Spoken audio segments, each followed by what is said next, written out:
Well, welcome to everybody joining this webinar this morning here in UK, this morning for Michael Lacasse in Canada, this afternoon, I beg your pardon, for those of us in the UK and Europe.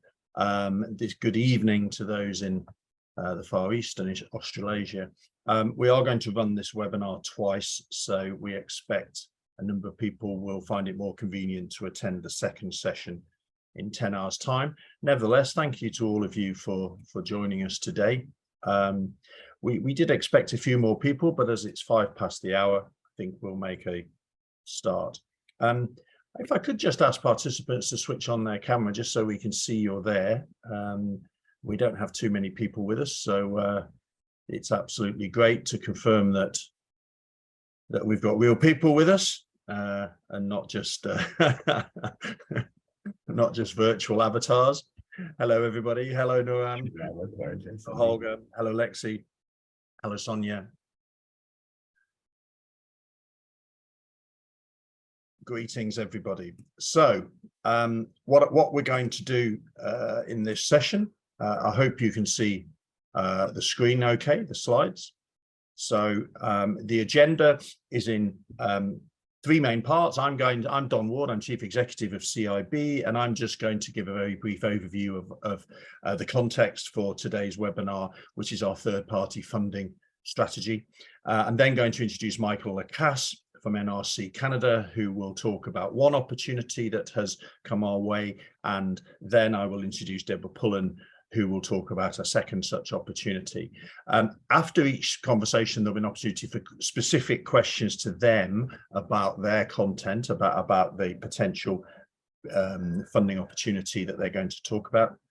And then at the end, we'll have a 5, maybe 10 minutes more time for some more general discussion, perhaps about other opportunities, perhaps about reasons why these are relevant or perhaps not relevant to you. And I'll leave you with a process for expressing interest if you are keen to become part of a consortium that might submit a bid for one or other of these opportunities. So if you're okay, if that's clear as an agenda, I just want to remind some of you who CIB are. CIB is the International Council for Research and Innovation in Buildings and Construction, or another way of describing that is the global network for collaboration for innovation in the built environment. Our objectives are to provide a global network for researchers and innovators to exchange knowledge, to improve or to help researchers and research improve performance, to make knowledge accessible to the world, and to promote the benefits and the value of research and how that contributes to the success, to the improvement of the industry and to wider societal growth. And you can see there on the right that we very much align ourselves now to the Sustainable Development Goals of the United Nations. We're an NGO originally set up under the auspices of the UN exactly 70 years ago, and it's nice to record that we are celebrating our 70th year in 2023. I hope those of you who have been deeply involved in CIB recognize that we add value in 3 main ways for the research community around the world, providing that global network for collaboration, in particular the working commissions. And 1 or 2 of you, I think, were at the World Building Congress in 2022 in Melbourne. The next one will be in Purdue in West Lafayette, Indiana, USA in May 2025. Make a note in your diary. We're a lot about supporting tomorrow's research talent as students and what we call early career researchers, with a program of webinars for career development purposes and awards. And we campaign on issues which matter, such as research classifications, which can affect the relative opportunities for researchers in our sector compared with others. I mentioned 40 working groups and commissions, and bearing in mind the subject matter that Mike and Deborah are going to cover here, I thought it was just worth flagging up 1 or 2 of the ones highlighted there I think most of our commissions are in some way relevant to the general field of sustainable development, whether that's about people, planet, or technology, or what have you. But there you have a number of the ones that are particularly aligned, we think, and having talked to the coordinators of at least two of these, we know that there is great interest in researchers from those commissions perhaps being involved in some sort of collaborative bid for funding from the sorts of new funding sources that we think Mike and Deborah are helping us to identify. Our third-party funding strategy is about finding new research funding opportunities, and in particular, given the USP of CIB, which is a global network of researchers, what we're looking for is funding opportunities which are seeking to involve a global team to address a challenge, to address a problem. So we are not, for example, particularly looking at opportunities which apply only to researchers in the UK, and probably not even to researchers only in the European Union. But we're looking for trans-continental, what I would call trans-continental research opportunities. And they may come from global businesses, such as financial institutions. They may come from some of the big private charitable foundations, and we're going to hear about one of those. There are funding programs, including from the European Commission, including from other governments, which do seek to procure or to fund global consortia or international research consortia, should we say. And those are the sorts of things where we think we can help identify opportunities for our members. We're also looking where feasible for CIB to secure non-membership revenue from those projects as well. So, for example, we can help with the dissemination of research learnings to the wider industry around the world. So that's our strategy, and please feel free to ask me any questions on that at the end. But I'm sure what you're really here to hear about are the two opportunities from NRC Canada and from Lord's Foundation Netherlands. So let me hand over to Michael Lacasse to talk about the Canadian opportunity first. Michael. Yeah, thank you very much, Don. Let me just share my screen. Yes. Oh. There we go. Okay, so this opportunity relates to well, we're seeking collaboration with whomever in CIB would have interest in supporting our efforts to decarbonize the construction sector at scale. And I'm going to describe what the National Research Council research platform recently funded has organized for the next few years. So just a few slides to describe what the research platform is all about. This comes from the Government of Canada's commitment to the global climate crisis, as it were. So the Government of Canada is committed to reducing the greenhouse gas emissions below 2005 levels by 2030 by the amount of 40 to 45%, and to achieve net zero emissions by 2050. And a good number of urban centers around Canada are focused on exactly the same thing. And of course, one realizes that the built environment is necessarily a significant producer of greenhouse gas emissions. It's Canada's third highest source of emissions. Yeah, and then the construction center challenge. This is summarizes that we have 14.5 million residential commercial buildings, and to achieve our 2050 targets, we would require to retrofit a building every minute. And so it's quite a challenge indeed, to say the least. So although productivity in the construction sector is increased by 5% over the last 20 years, we're not going to be able to undertake all of those retrofits at a sufficient pace without further improvement. So the issue of productivity in construction is also of importance. So where do we find ourselves right now? Well, we're lacking tools, products, and services and the capacity to assess and minimize the carbon impact of construction materials and construction practices. And so, and neither are we currently equipped to respond to the need to retrofit existing buildings and homes across Canada. We have also had issues related to productivity in construction. And of course, the construction industry is somewhat, I should say, in Canada, weak in innovation. So we have certain challenges that we need to try to meet. So here's an opportunity for us. We really require a shift in the construction sector that'll require these proper tools and skilled resources to be able to achieve greenhouse gas emission reductions and a wide scale of adoption of these new technologies should we wish to be able to achieve those targets in the time frame that we've set out for ourselves. And as well, update the practices and regulations across the industry. With NRC is well placed apparently to undertake this transition in the construction industry at scale. So we have we bring science-based solutions for industry, and we also develop or inform on the development of construction codes, construction standards, and specifications. This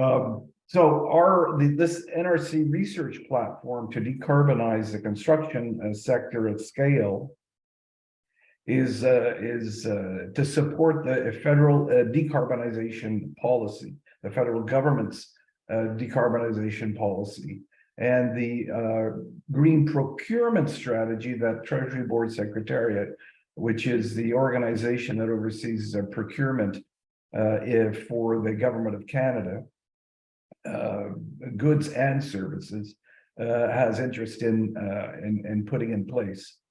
And also we also have a program related to the framework for clean growth and climate change. So all of these elements will allow us to transform Canada's construction sector and to develop a low carbon economy over time. So we'll be working in close collaboration with other government departments, the provinces and the territories, and of course, Canada's construction sector. So the intent is to develop skill sets and solutions for low carbon construction that will transform the construction sector over time by creating new jobs, increasing productivity, and to achieve the reduction targets in greenhouse gas emissions in the time frame as you see here.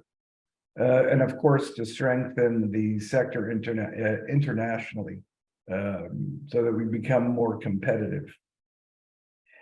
To achieve this, we've put together 3 research programs, as you can see here.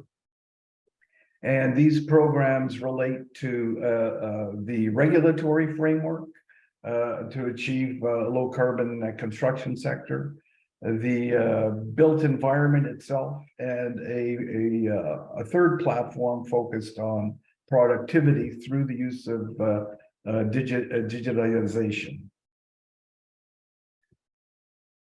So show you these 3 platforms. The primary integration layer is the regulatory framework, and this relates to NRC's activities on national master specifications, the set of building codes, and the Canadian Construction Materials Center. So that this particular regulatory framework, for which there will be developed a Center for Technology Deployment and Policy Support, will be responsible for setting, directions, the integration and implementation and coordination of the program outputs. And so we'll be in the process of developing carbon-based building codes, standards and specifications and guidelines through the performance-based codes that we oversee, that National Research Council, the Construction Research Center, currently oversees. And there are two other elements that to transform the Low Carbon Construction Center.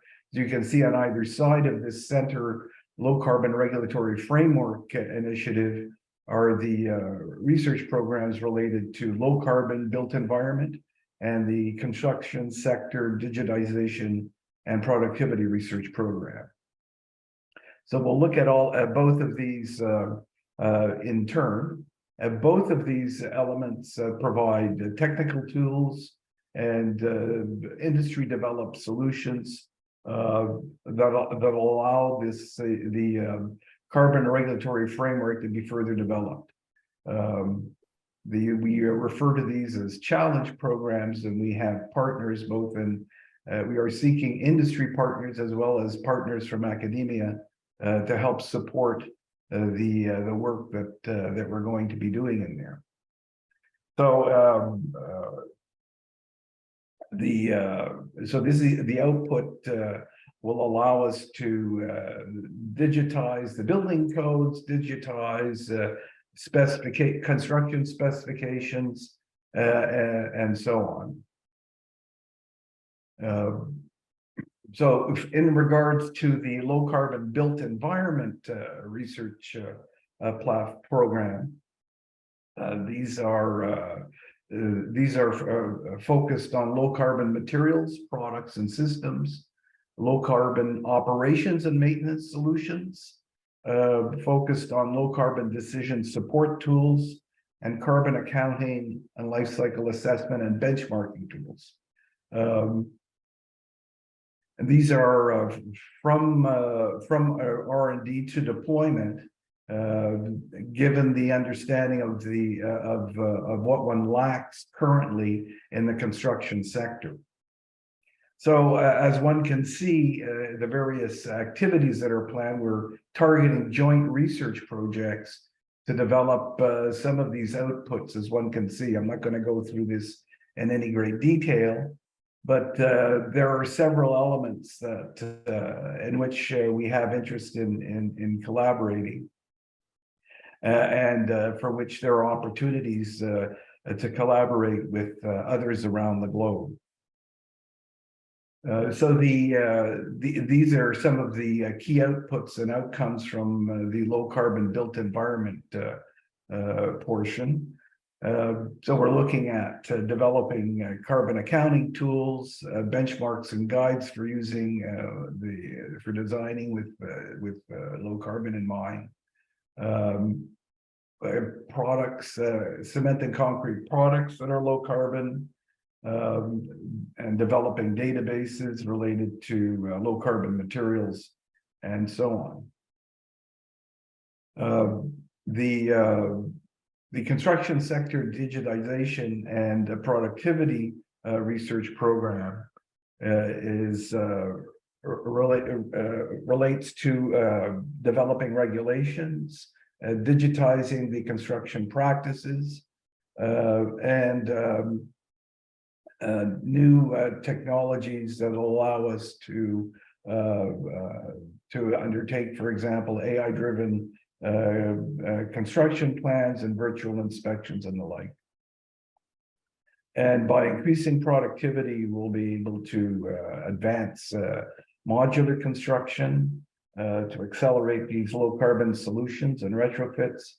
We'll be able to digitalize the construction value chain for improved design, compliance, and operations and construction, and so on. Again, some of these activities related to this research program, there are opportunities to work here, a number of opportunities related to digital tools, and new digital enabled low carbon solutions and the like. The key outputs here are, apart from digital tools, performance-based low embodied carbon solutions, and digital enabled carbon solutions as well, low embodied carbon solutions. So thank you very much. I hope, of course, you'll have an opportunity to delve into this in more detail, given that Don will be sharing the slides with you. So if you have any questions, I'll attempt to answer those questions. Thank you very much, Michael. A big program with a wide scope, very, very exciting, a very clear presentation. Thank you. I'm delighted that NRC is looking to CIB's members to be a means to add value to that program. So are there any questions of clarification for Mike on what he's had to say there? Feel free to type in the chat, Zoom chat, or raise a virtual hand using the Zoom functionality, or even just raise your own hand like that if you know, the old-fashioned way. I should be able to see you. Okay, Fernanda. Fernanda, yeah. Yeah, hello, good evening, everyone. Hello. I would like to know a little bit of how this international collaboration, are you thinking about? How could we work together in terms of, I don't know if you need any inputs, or would it be like more a hands-on thing? Well, so presumably you've worked in joint research projects with others outside of your own country before, one presumes. It's not going to be unlike that. One would set a common agenda and work towards a set of deliverables that would have useful outcomes for our research program. So you would be supporting our initiative, as it were. But at the same time, apart from supporting it, you're also presumably helping yourself undertake research. So that in principle is how we would move forward. So if you have an expression of interest, then we would find out exactly, you know, what is your area of interest, focus on that, see where in the program you would fit in, that where we're both comfortable working together, and then work from there. So it's as fluid as it possibly can be, right? So, because we're interested in having the collaboration, clearly.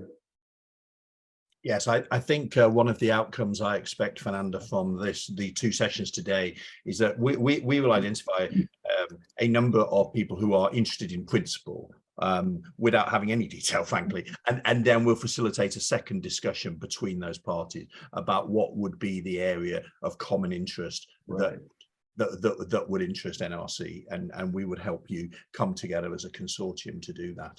Right. So, well, I have another question then for everybody who's attending today, and that is does this seem like an opportunity which is of interest to you? Either raise your hand or raise your hand virtually. Oh, thank you very much. I see Holger raising his hand. I don't, so not relevant to everybody else. Any comments on that? Anybody care to say why this isn't so relevant to them?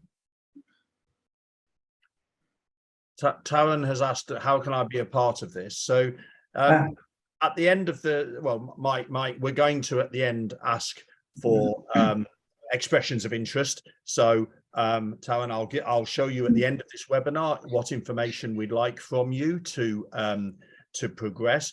But Mike, perhaps you could comment on what we'll do once we have those expressions of interest. Well, absolutely. So once we get the expressions of interest, we'll follow up with all of them and get some sense of where, in what way the collaboration could take place, and of course, given the information that we're going to be passing around to you, if you'll have had perhaps some time to think about where you see yourself providing some support to what we're doing, and we'll work it from there. I mean, I don't, if you have interest in this program in general, we have great interest in having you collaborate. So my feeling is if you express that interest, then we'll find a way in which you can help support what it is we do. I'm very positive about that. Thanks, Mike. And I mean, just to back that up really too, an ideal scenario for me as for CIB would be that we would have sufficient interest from 2 or 3 different continents to put together a consortium to bid specifically under one of the headings that Mike's framework provides.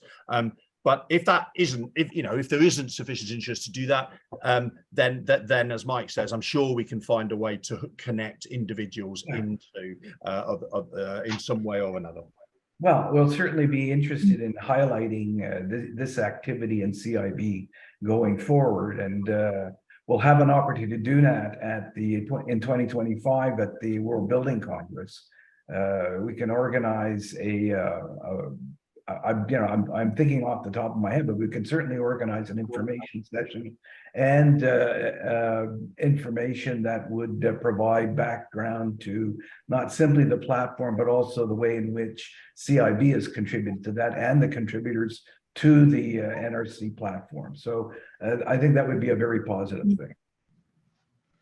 So, Michael, thank you very much for that session. Thank you, Don, for that opportunity. Mike is a much valued member of the CIB board. He's also commission coordinator for our commission on net zero solutions. So he has a very direct involvement in this area of work with CIB. And I'm very grateful to him for leading our program of strategy development around third-party funding. So thanks again, Michael.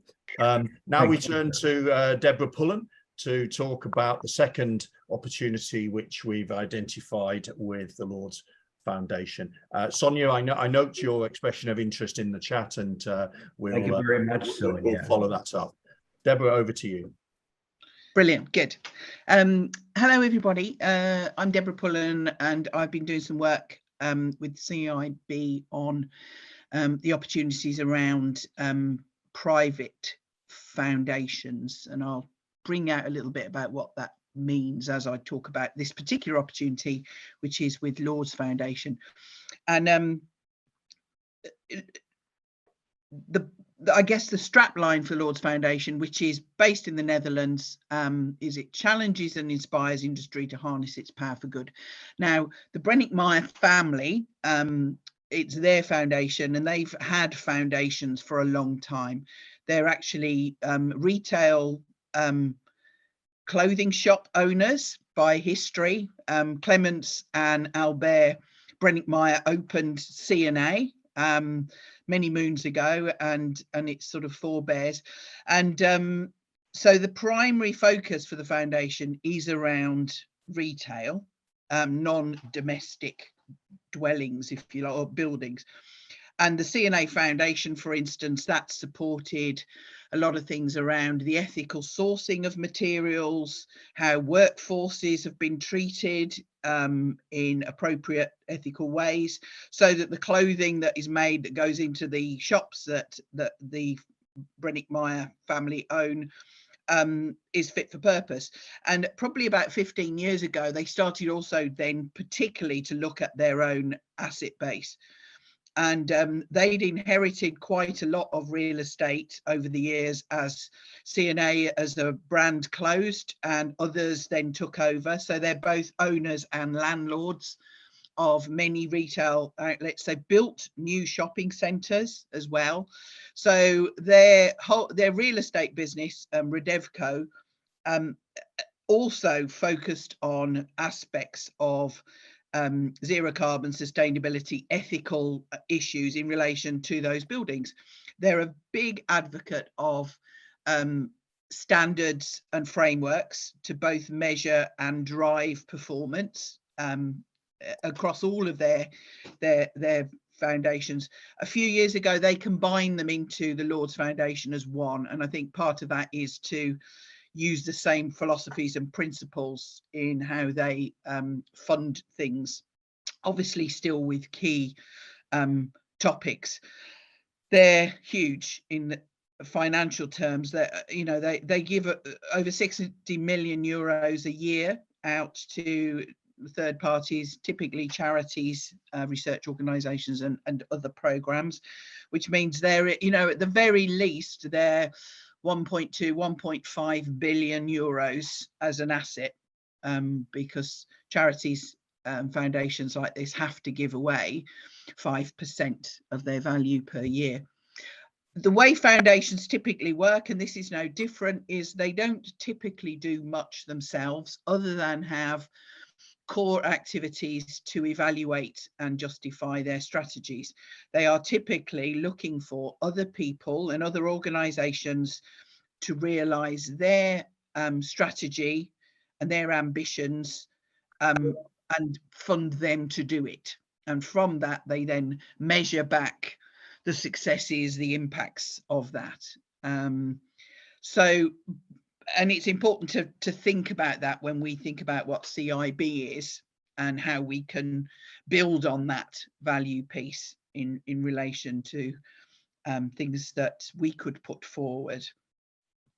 So I've been looking through in detail the sort of strategy and what's going on at the moment. There's quite a lot. There's a very good website actually, if any of you want to have a look. But you know, they are looking to particularly in the built environment anyway, enable an inclusive and regenerative urban built environment that prioritises decarbonisation and inspires healthy living and working spaces. So they've realised that even in their own assets, they've really driven improvements in design, build, retrofit and operation around key aspects of the environment, whether it be about the materials, the environment for their staff, for their customers, and you know, the whole building physics piece is something that they're really keen on, and supporting those who understand it, and also organizations that develop and design and optimize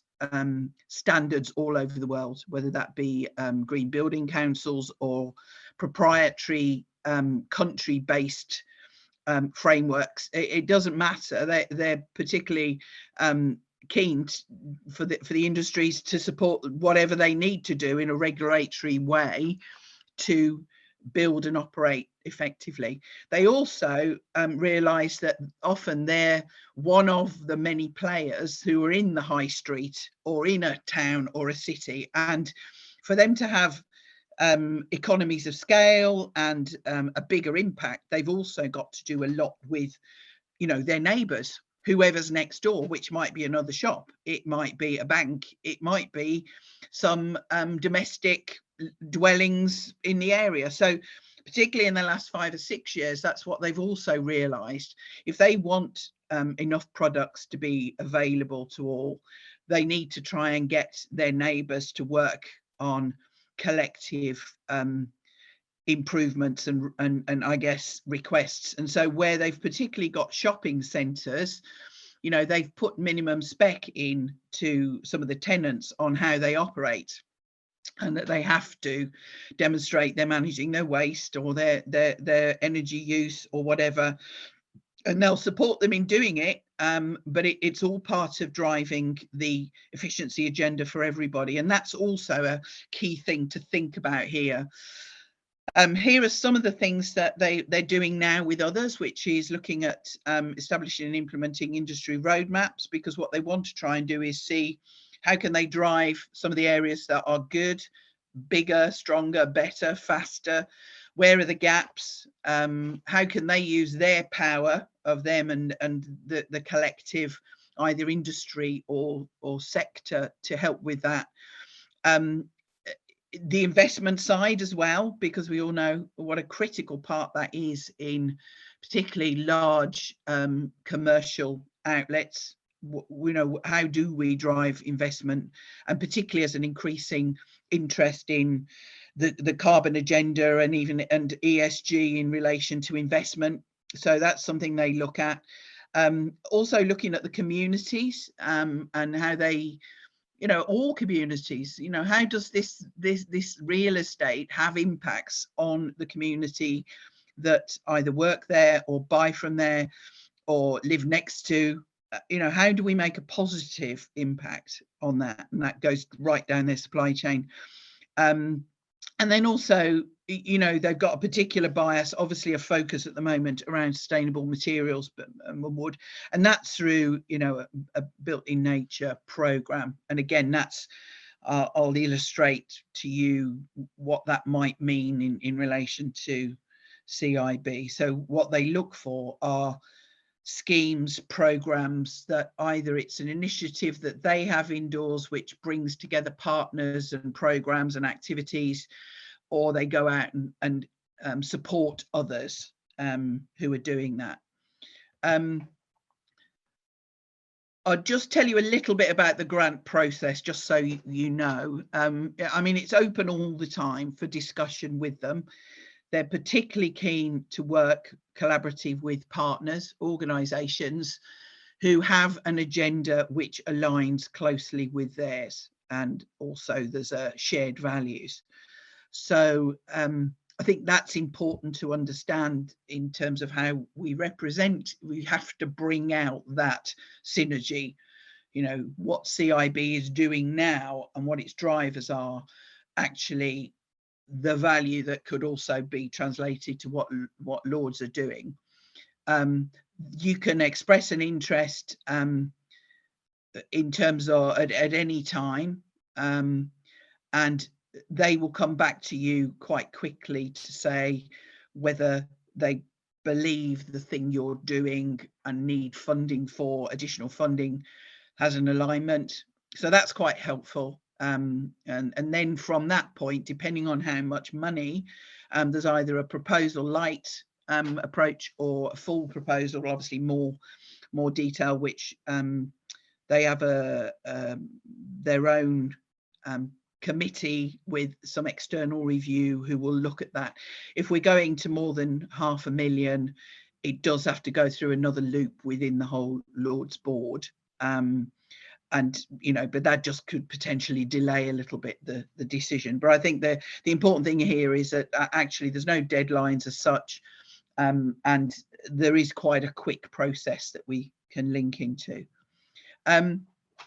I also looked down you know, some of the areas which Lords said they want to adopt to achieve their goals, and there's two in particular that sit really well for CIB. One, obviously, scaling research and innovation, and that's kind of at the core heart of what CIB is. So enable adoption, monitoring and evaluation of proposed tools, models and solutions.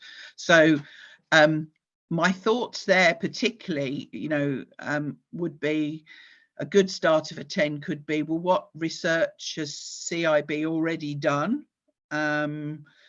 Which could be updated or extended, some read across maybe, which also then address Lord's strategic focus, you know, and that could be related to any of the aspects. If you think about having an asset base, it could be about bringing best practice from other segments of the sector.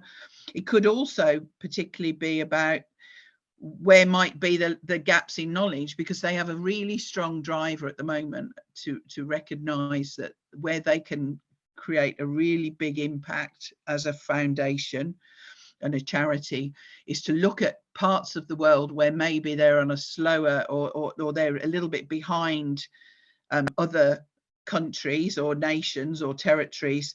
How can they bring knowledge, data, skills to those regions? And often they're regions where the pace of change and of build is high. How can they have a positive impact on those regions now? So again, my thoughts were bearing in mind CIB's broader view and the fact that many of your work groups are global looking anyway. You probably already have a very good perspective of what the landscape is. Where are the countries in their trajectory of change, of developing and adopting regulation how does that all align with global measures like the UN sustainability goals? And it's about translation of that, and then maybe there's also then looking at, well, where is innovation adoption strong? Where could it be better? And that's probably everywhere.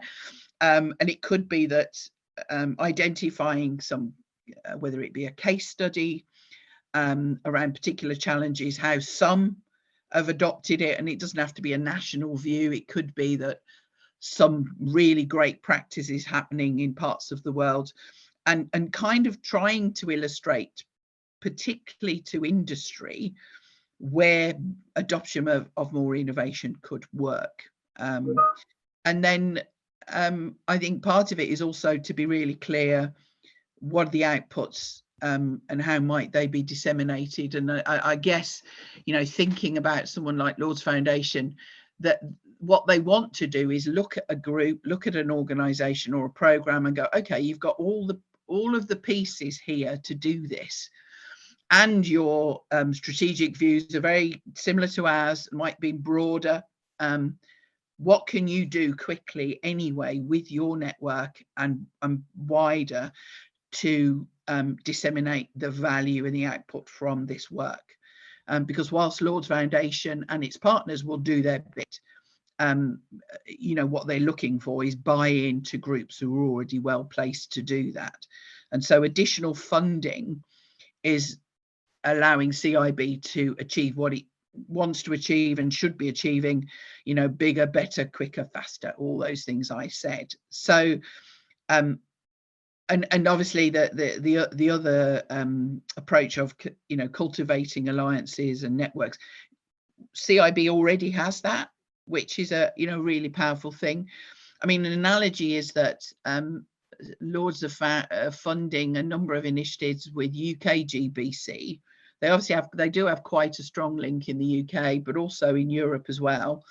And the Green Building Councils are what they are. They're a membership-based organisation, typically with industry, but maybe a few others, who are those who are trailblazers or want to be trailblazers doing what they're doing. So all the initiatives that are kind of created there around the Building Council framework, this foundation wants to support that activity to happen quicker.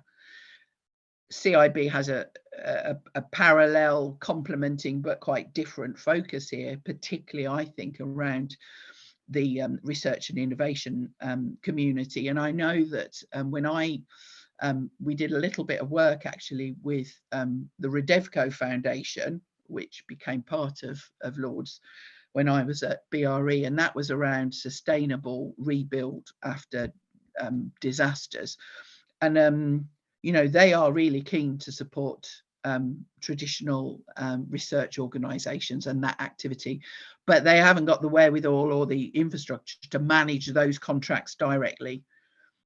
What they would like is an overarching group who do that and already have an established research network, and that those players can come together quickly to look at the, you know, what do they already know, how can they help Lords Foundation and its other partners to achieve what they need to achieve in their industry.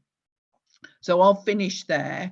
Go back to you, Don, and if there are any questions or comments about that, happy to take them.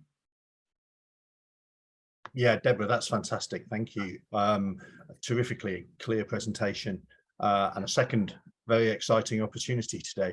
Thank you for your work on this to date. And the two phrases that you highlighted in your final slide there do seem fantastically well aligned to what CIB can offer. So as I said, thank you for your work on this to date.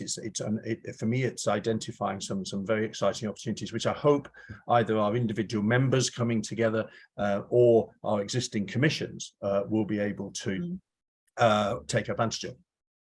So as Deborah said, are there any questions? Feel free to stick your hand up, use the hand icon in Zoom, or just put any comments in the chat. Are there any questions, clarification for Deborah?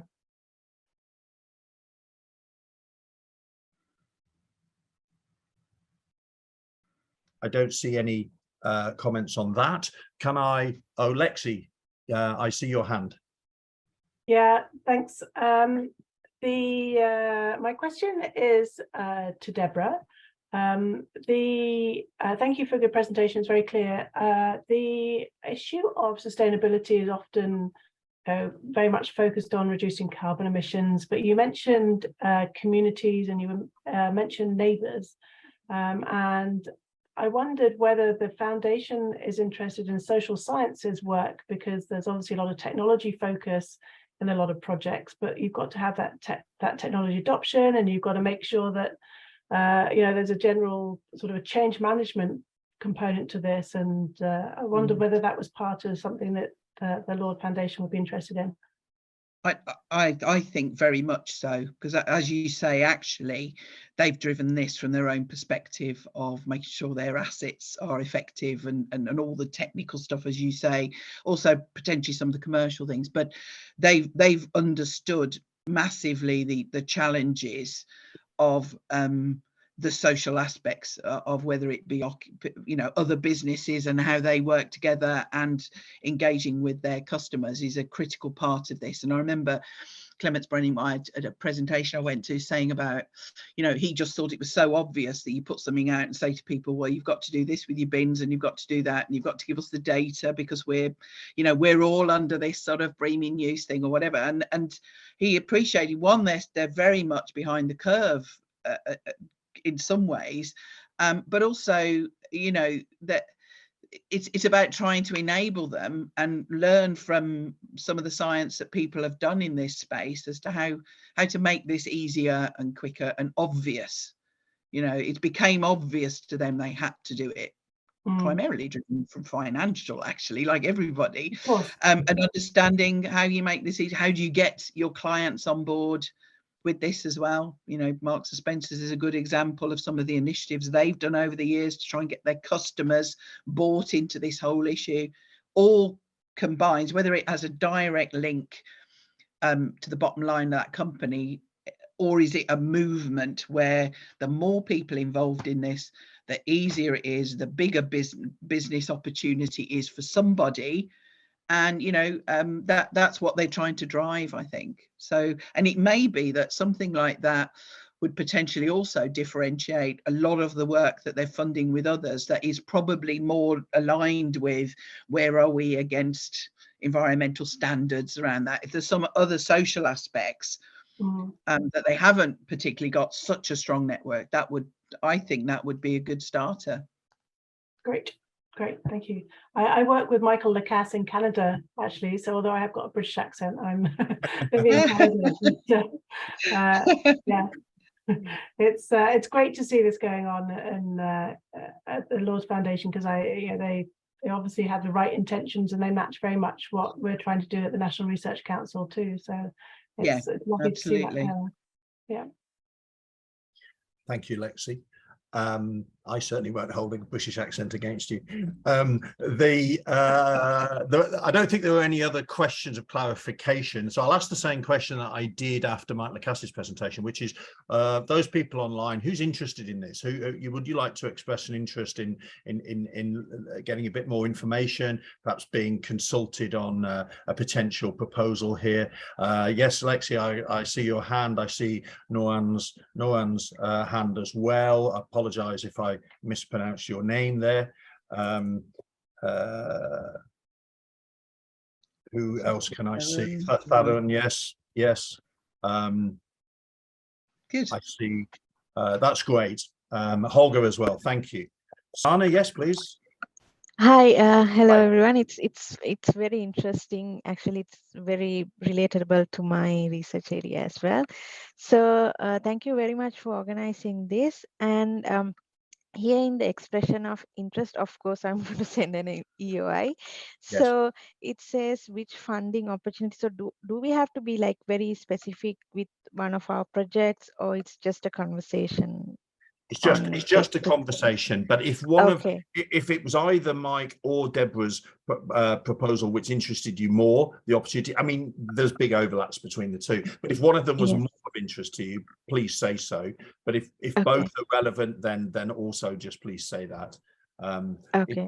It's possible, listening to the feedback this morning, that one of them might be more relevant than the other, depending on your area of work. So you can see an emphasis in Mike's presentation, for example, on digital and productivity, whereas Deborah's is perhaps not so much about that, and more, but they're both about, you know, net zero. So there's overlaps and differences between the two. So you won't be excluded from the next phase, whatever your answer to that. If you give us an expression of interest, we'll make sure we're connecting with you and engaging you in the next stage. Thank you.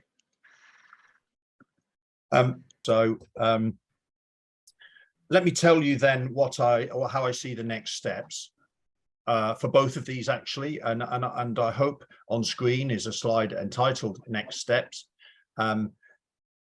Please send to the CIB Secretariat, well, I mean, actually send to me direct, the following information: your name and email, well, that'll follow from being in the email, of course, which CIB membership category you are.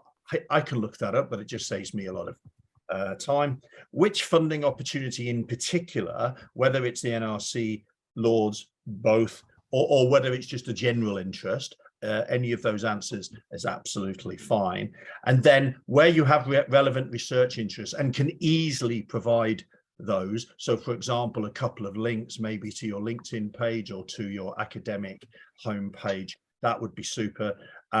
And then we will get back in touch next week. We will send you further information on both of the two, or on the relevant opportunity if you're expressing an interest in NRC and or Lords. From our point of view, our next action, and we'll also include the slides for further reference, but there'll be more detailed information with that. Our next steps will then be also to follow up with our relevant commissions. So you can see from an earlier slide I showed that a number are directly relevant to some of these issues. For example, ethical supply chains, for example, cultures and well-being in the industry, as well as the obvious ones like smart and sustainable built environment. And Deborah and I, for example, will pursue an exploratory conversation with Lords based on these expressions of interest. So we have a feel for, if Lords say yes to this concept, we have a feel for who might want to be engaged with us in a potential proposal. Does that all seem clear? Are there any other final questions for the session? Or well, let me ask you a more general. Are these a couple of general questions? Are these the sorts of opportunities you find helpful? Has this been a good use of your time this hour? And if you have any other comments, you know, if it's not helpful, what would be? What sort of what type of organizations perhaps should we be trying to approach if these aren't the right ones? Any final comments along those lines would be very helpful. Taryn, thank you for your notes in the meeting chat. I appreciate that feedback. Anybody else? Taryn, you have your hand up to speak as well. No, I just agreed to your statements. Thank you. Okay. Thank you very much. Norhan, yes, that's lovely to know the network. Sonia, thank you. Well, Holger, you have your hand up. I think it's a fantastic opportunity. I just would like to thank you. This is exactly what we are looking beyond the national and European framework, getting international research collaboration opportunities. This is really exciting. Thanks a lot. That's lovely, thank you. And if you don't mind me saying, a very nice soundbite for us to promote this to our other members as well about why we're doing this work. You know, if there's anybody else who you think might be interested in this session, we're running it again in, what would it be, 9 hours from now. It's not too late for anyone else to register. No good for your colleagues, Holger, I don't suppose. It will be midnight by then, but and in UK it'll be quite late as well. But in North America and Australia, they'll just be waking up. So that's why we're running it twice, so that we can get others in other parts of the world. So I hope we'll see some more people in 9 hours time. Meanwhile, thank you for coming, and I do thank Mike and Deborah for 2 terrific opportunities which were very well presented. Thanks, everybody. Thank you very much, Don, and 3 cheers for Chalmers. Yeah. Holger, all the best. Thank you very much, and thank you all.